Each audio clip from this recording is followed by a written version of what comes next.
नमस्कार साथियों। आज हमारा जो विषय है वो राजस्थान के एकीकरण को लेकर है। बहुत ही अच्छा टॉपिक है।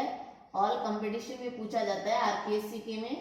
राजस्थान का एकीकरण।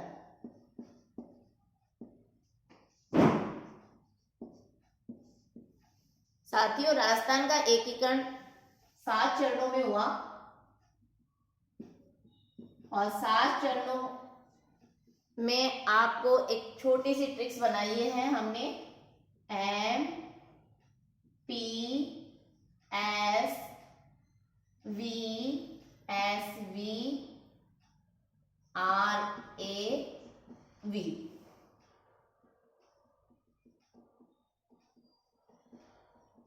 एम फॉर मत्स्य।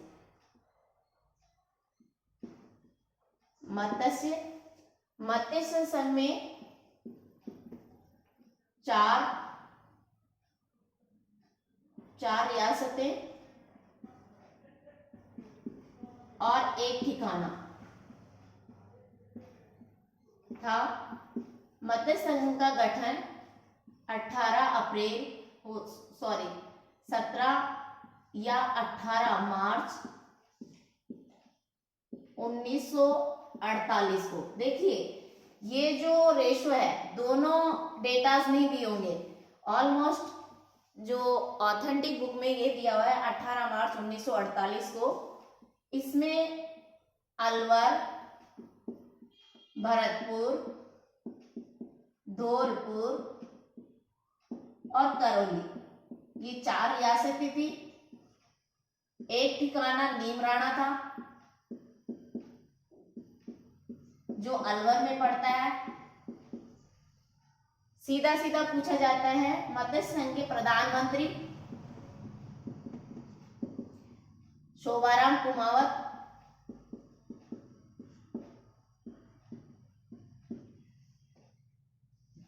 उप प्रधानमंत्री भी पूछ लिया जाता है।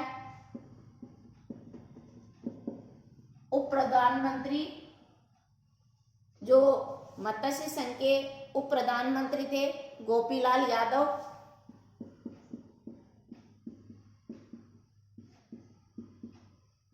यदि राज प्रमुख पूछे, धौलपुर का उदय भान सिंह और उप राज प्रमुख पूछ लेते हैं लक्ष्मण सिंह। यदि उपराज प्रमुख पूछ ले हैं तो आपको जो जवाब देना है, तो यहां लक्ष्मण सिंह नहीं रहेगा, गणेश पाल जो करौली का था, गणेश पाल करौली का। और यदि राजधानी पूछे मत्स्य संघ की तो अलवर राजधानी हो जाएगी। यदि उद्घाटनकर्ता पूछ ले, नरहरि विष्णु उद्घाटन करते हैं। बहुत ही अच्छा कॉन्सेप्ट है। ये भी पूछ सकता है मत्स्य संघ का नाम के एम मुंशी ने दिया। पी से पूर्व राजस्थान 25 मार्च 1948। 25 मार्च 1948 क्वेश्चन सीधा सीधा पूछा जाता है। पूर्व राजस्थान के प्रधानमंत्री गोकुल लाल असावा, पीजी गोकुल लाल असावा। यदि राज प्रमुख पूछ ले तो सीधा सीधा राज प्रमुख को आप बता सकते हैं। बहुत ही अच्छा क्वेश्चन है। जब बार बार यहाँ से क्वेश्चन आता है तो कोटा के भीम सिंह राज प्रमुख थे। कोटा के भीम सिंह राज प्रमुख और उपराज प्रमुख, यहाँ उपराज प्रमुख लक्ष्मण सिंह थे। यहां से यदि राजधानी पूछ ले, पूर्व राजस्थान की राजधानी कोटा और 9 रियासतें थी। देखिए जब राजस्थान का एकीकरण हुआ तो 19 रियासतें और 3 ठिकाने, यहां से ये भी किस सीधा सीधा 3 ठिकाने और 1 केंद्र शासित प्रदेश, 1 केंद्र शासित प्रदेश अजमेर मेरवाड़ा, अजमेर मेरवाड़ा, यहां से भी क्वेश्चन बनता है। किसी प्रकार का कोई डाउट नहीं होना चाहिए। कॉन्सेप्ट एक ही कॉन्सेप्ट पढ़िए लेकिन क्लियर करिए, कॉन्सेप्ट क्लियर होना मस्ट है। यहाँ से जो पूछेंगे वो यही पूछेंगे, इससे ज्यादा आपको कोई क्वेश्चन पूछअप नहीं करने वाले हैं। अब मैं यहाँ पे जो 9 रियासतें थी, तो यदि आप इस तरह से भूल जाते हैं तो आप इसको मैप से लर्न कर सकते हैं। राजस्थान की जो आकृति है वो पतंगा आकार की आकृति है और इसके जो 9 जिले हैं, तो आप यहाँ से चलिए, राजस्थान का दक्षिण हिस्सा डूंगरपुर, बांसवाड़ा, प्रतापगढ़, ठीक है, डूंगरपुर, बांसवाड़ा, प्रतापगढ़, चित्तौड़गढ़ और झालावाड़। आप चित्तौड़गढ़ को छोड़िए, झालावाड़, बारा, कोटा, बूंदी, कोटा, बूंदी और अजमेर का किशनगढ़, टोंक और भीलवाड़ा का शाहपुरा। ये 9 रियासतें थी। मैप से निकालिए, ये मैप से आप निकाल लेते हैं तो कभी भूलेंगे नहीं। और राजस्थान का एकीकरण ही नहीं, आप जितने भी राजस्थान के 35 जिले हैं उनकी बेसिक नॉलेज आपको रहेगी। इसलिए कोई भी चीज पढ़े आप मैप से पढ़िए।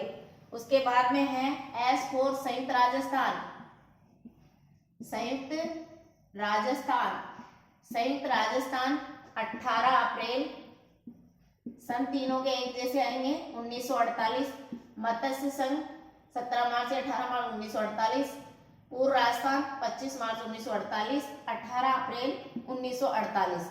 अब जब संयुक्त राजस्थान की बात कहते हैं तो ये 9 रियासतें तो इसकी पूर्व राजस्थान की मिला दी गई और एक उदयपुर रियासत को सम्मिलित कर लिया गया। जैसे उदयपुर रियासत को सम्मिलित किया जाता है इसकी राजधानी क्या बन जाती है, उदयपुर। नेक्स्ट यहाँ से क्वेश्चन बनता है कि यहाँ प्रधानमंत्री कौन है। संयुक्त राजस्थान के प्रधानमंत्री माणिक्यलाल वर्मा। और यदि आपको यहाँ से भी कोई क्वेश्चन पुटअप हो जाता है तो गोपीलाल यादव जो उप प्रधानमंत्री थे, तो जुगल किशोर, एक जुगल किशोर भी थे, जुगल किशोर जिसे राजस्थान का दूसरा जवाहरलाल नेहरू भी कहा जाता है। जुगल किशोर राजस्थान का दूसरा पंडित जवाहरलाल नेहरू कहा जाता है, दूसरा नेहरू कहा जाता है। माणिक्यलाल वर्मा, यहाँ तक कोई कॉन्सेप्ट। और देखिए यहाँ का जो राज प्रमुख है वो वेरी मोस्ट है। राज प्रमुख उदयपुर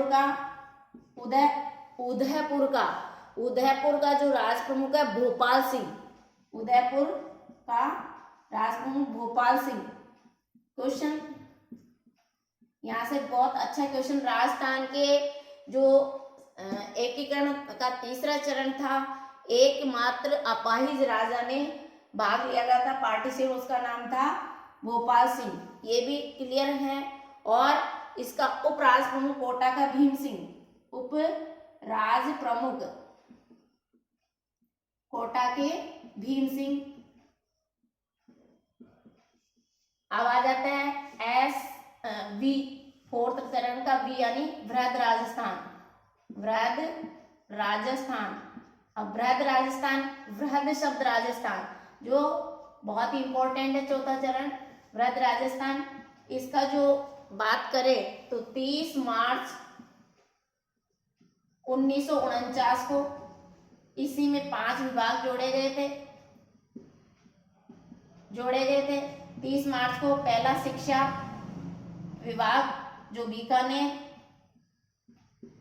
दूसरा न्याय विभाग जो जोधपुर,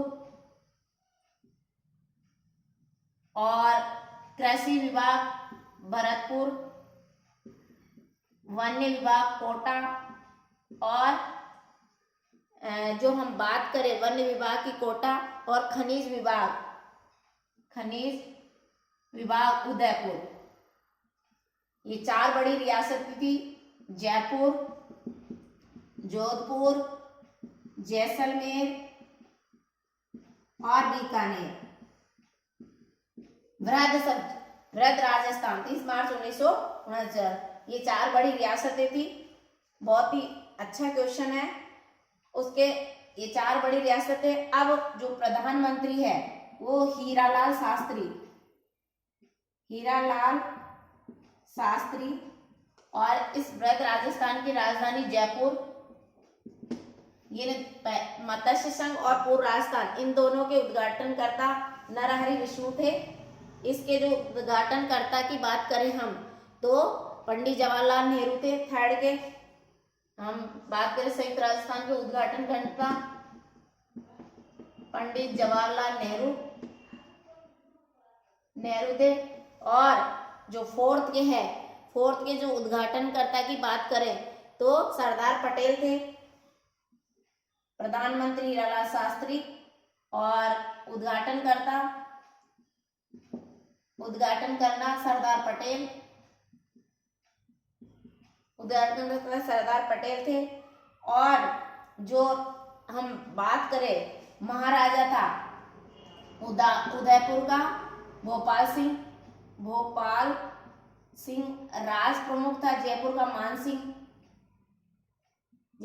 मान सिंह द्वितीय। देखिए क्वेश्चन बड़ा अच्छे आते हैं, ऐसी बात नहीं है। और उपराज प्रमुख कोटा के भीम सिंह, उपराज प्रमुख कोटा के भीम सिंह। आपको एक ही पेज का मैटर है, लेकिन ऑल कंपटीशन आरपीएससी से लेकर कर्मचारी चयन आयोग को लेकर, अभी सीटेट को लेकर, जो भी राजस्थान से रिलेटेड क्वेश्चन है, इससे बाहर क्वेश्चन नहीं जाएंगे। ये डायग्राम से, और इसमें हमने बहुत ही समरी टाइप में जो महत्वपूर्ण डेटा है वो डाले हैं। तो वृहद राजस्थान। अब आ जाता है वृहद राजस्थान के बाद में संयुक्त वृहद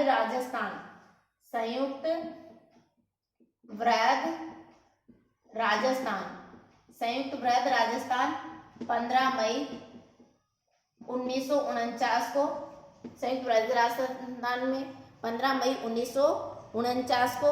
अब इसमें शंकरदेव समिति की सिफारिश पर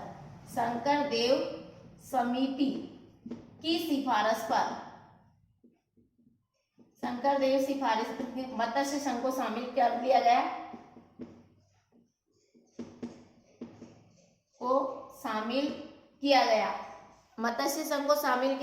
यहाँ से भी क्वेश्चन पुटअप हो जाता है। और यदि आप पूर्व राजस्थान में एक जो ठिकाना था वो कुशलगढ़ था, जिसकी राजधानी कुशलगढ़ बांसवाड़ा में पड़ता है। ये भी क्वेश्चन आपसे पूछा जा सकता है। और यदि सीधा पूछे कि जो संयुक्त वृहद राजस्थान है उसकी प्रधानमंत्री कौन थे, जब संयुक्त वृहद, यहाँ देखिए यहीं से बात आ जाती है। 15 मई 1949 शंकरदेव समिति की सिफारिश पर संयुक्त वृहद राजस्थान में मत्स्य संघ को शामिल कर लिया गया। तो सीधा है कि राजस्थान के मनोनीत मुख्यमंत्री कौन थे? हीरालाल शास्त्री। तो इस जो हीरालाल शास्त्री थे उनका कार्यकाल था 7 अप्रैल 1949 से 5 जनवरी 1951। तो यहाँ से मेरा जो बताने का तरीका है, मतलब मैं ये कहना चाहती हूँ कि संयुक्त वृहद राजस्थान, जब राजस्थान का कौन सा चरण था? 5वें चरण। तब यहाँ प्रधानमंत्री शब्द से क्या कर दिया गया? मुख्यमंत्री कर दिया। और मुख्यमंत्री कौन हो गए? प्रधानमंत्री शब्द को हटाकर क्या कर दिया? मुख्यमंत्री कर दिए गए। और मुख्यमंत्री कौन हो गए? हीरालाल शास्त्री। और आपके जो राज प्रमुख होंगे वही जयपुर के मान सिंह रहेंगे। इसमें कोई इशू नहीं है। इसकी जो राजधानी रहेगी, राजधानी जयपुर ही रहेगी, राजधानी जयपुर। और उद्घाटनकर्ता सरदार वल्लभ भाई पटेल रहेंगे। अब आ जाते हैं राजस्थान संघ। 6 नंबर का है राजस्थान संघ। राजस्थान संघ की बात करें तो यहाँ से भी बहुत कई बार क्वेश्चन हुए हैं कि राजस्थान संघ 26 जनवरी 1950 को, 26 जनवरी 1950 में राजस्थान संघ का निर्माण हुआ। यानी राजस्थान का जो छठा चरण है 26 जनवरी 1950 को हुआ। अब इसमें जो राजस्थान संघ की बात की गई तो संघ से सिरोही को शामिल कर लिया गया। ठीक है, सिरोही आबूवाड़ा जो क्षेत्र था इसमें शामिल कर लिया गया। और जो राजस्थान संघ की बात करें तो राजस्थान संघ में यहाँ राजपूताना शब्द हटाकर राजस्थान शब्द का प्रयोग किया जाने लगा। और आपको अच्छी तरह पता है कि 1900 में जे थॉमस ने भी राजस्थान शब्द का प्रयोग, राजपूताना से राजस्थान शब्द का प्रयोग किया था। कर्नल जेम्स टॉन्ट ने भी अपनी एंटीक्विटीज ऑफ राजस्थान में भी राजपूताना से राजस्थान शब्द का प्रयोग किया 1900 में। तो जो बेसिक क्वेश्चन है वो यहाँ से पुट अप होते हैं और जो यहाँ का वही राज प्रमुख हो जाएगा मान सिंह द्वितीय जयपुर का। और जो लास्ट चरण है हम बात करें वर्तमान राजस्थान की, तो वर्तमान राजस्थान से भी क्वेश्चन मोस्टली वो प्रधानमंत्री पूछते हैं। तो वर्तमान राजस्थान जिसका हम 1 नवंबर 1956 7वां चरण था राजस्थान में 1 नवंबर 1956 को हुआ। अब यहाँ से जो क्वेश्चन पुट अप होते हैं वो ये है कि यहाँ से गवर्नर शब्द आ जाता है और राज प्रमुख पद समाप्त हो जाता है। क्वेश्चन राज प्रमुख नाम का पद बिल्कुल समाप्त कर दिया जाता है, गवर्नर आ जाता है। और राजस्थान 1 नवंबर 1956 को ध्यान है कि अजमेर डिस्ट्रिक्ट भी नया बना था। 1 नवंबर 1956 को हमारे जो राज प्रमुख वर्ड थे राजस्थान में एकीकरण से वो सब समाप्त हो गए और यहाँ गवर्नर कौन बन जाते हैं? गुरुमुख निहाल सिंह। राजस्थान के गवर्नर राजपूताना शब्द हट जाता है और मुख्यमंत्री कौन बन जाते हैं? मुख्य मंत्री बन जाते हैं मोहनलाल सुखाड़िया, जिसके समय आपातकाल भी लगा था। तो हम जब राजस्थान के एकीकरण को पढ़ते हैं तो कहीं कोई कंफ्यूजन नहीं होना चाहिए। इसमें एक आयोग भी बना था, राज्य पुनर्गठन आयोग, जिसने अपनी राज्य पुनर्गठन आयोग 1952 में रिपोर्ट फैजल अली इसके अध्यक्ष थे। फैजल अली, राज्य पुनर्गठन आयोग फैजल अली इसके अध्यक्ष थे और उन्होंने 1956 में अपनी रिपोर्ट प्रस्तुत की थी। फैजल अली ने अपनी रिपोर्ट प्रस्तुत की 1956 में। और इसका एक मेंबर भी था और उस मेंबर का नाम था हृदयनाथ कुंजरू, ऐसे नेम है। तो ये भी पूछा जा सकता है। तो हम राजस्थान के एकीकरण बात करें तो 7 चरणों में हुआ। हमने पढ़ा M4 मत्स्य संघ, जिसका 17 या 18 ये दोनों एक ही डेटा दिया होगा। वैसे तो प्रॉपरली आंसर तो 18 मार्च है, लेकिन कई बुकों में 17 मार्च 1948 दे रखा है। M4 मत्स्य संघ, जिसके प्रधानमंत्री शोभाराम कुमावत। फिर P4 पूर्व राजस्थान, जिसका 25 मार्च 1948, जिसके प्रधानमंत्री गोकुललाल असावा। और S संयुक्त राजस्थान, जिसके प्रधानमंत्री माणिक्यलाल वर्मा। और फिर V वृहद राजस्थान आते हैं जो मुख्यमंत्री होते हैं हीरालाल शास्त्री। और संयुक्त वृहद राजस्थान हीरालाल शास्त्री रहते हैं। फिर आप राजस्थान संघ के जो हीरालाल शास्त्री और वर्तमान में कौन आ जाते हैं? मोहनलाल सुखाड़िया जी। तो ये हमारा जो कॉन्सेप्ट है वो क्लियर होना चाहिए। 7 चरण के नेम याद होना चाहिए, हमें डेटा याद होना चाहिए। और जो हमारा बात करें कि राजस्थान का जो वृहद राजस्थान चतुर्थ चरण था, जिसमें 5 विभाग जोड़े थे और बहुत बड़ी रियासतें थी, जयपुर, जोधपुर, जैसलमेर और बीकानेर, तो पी सत्यनारायण समिति की सिफारिश पर ये जुड़े गए थे। और 3 ठिकाने थे, पहला था नीमराणा जो अलवर में है, दूसरा कुशलगढ़ जो बांसवाड़ा में है, और लावाटोक में 19 रियासतें थी और रियासतों का एकीकरण 7 चरणों में हुआ। इस टॉपिक को लेकर या किसी भी कंपटीशन को लेकर आपको लगे कि हमें कहीं डाउट है या कोई पढ़ाई को लेकर हम उलझन है, याद करने को लेकर उलझन है, तो प्लीज़ किसी भी कंपटीशन की तैयारी कर रहे हैं तो आप कोई भी समस्या का समाधान हमसे पूछ सकते हैं। मैं डॉक्टर सल्ला 9828861404 मेरे नंबर हैं। यदि आपको इस हमारा पढ़ाना अच्छा लगता है तो आप लाइक भी कर सकते हैं, सब्सक्राइब भी कर सकते हैं। और मैं तो ये कहना चाहूँगी कि आप किसी भी कंपटीशन की तैयारी कर रहे हैं तो आपका जो फीडबैक है, आपका जो तरीका है, वो तरीका यही होना चाहिए कि आप बिल्कुल सिलेबस है को पूरी तरह से लर्न कर लीजिए। जब आपके सिलेबस को आप लर्न कर लेते हैं तो आपके जो यूनिट वाइज से आप काम करेंगे, प्रत्येक मान लीजिए CTET में 50 एक टॉपिक है तो डेली के आप 5-5 टॉपिक 4-4 टॉपिक कर रहे हैं और उनके ऑब्जेक्टिव क्वेश्चन निकाल रहे हैं और सिलेबस के वाइज से, तो आप अपनी जो दिनचर्या बना के टाइम टेबल बना के तैयारी कर रहे हैं। सिलेबस से बाहर बिल्कुल नहीं जाना है क्योंकि जीके अथाह होता है।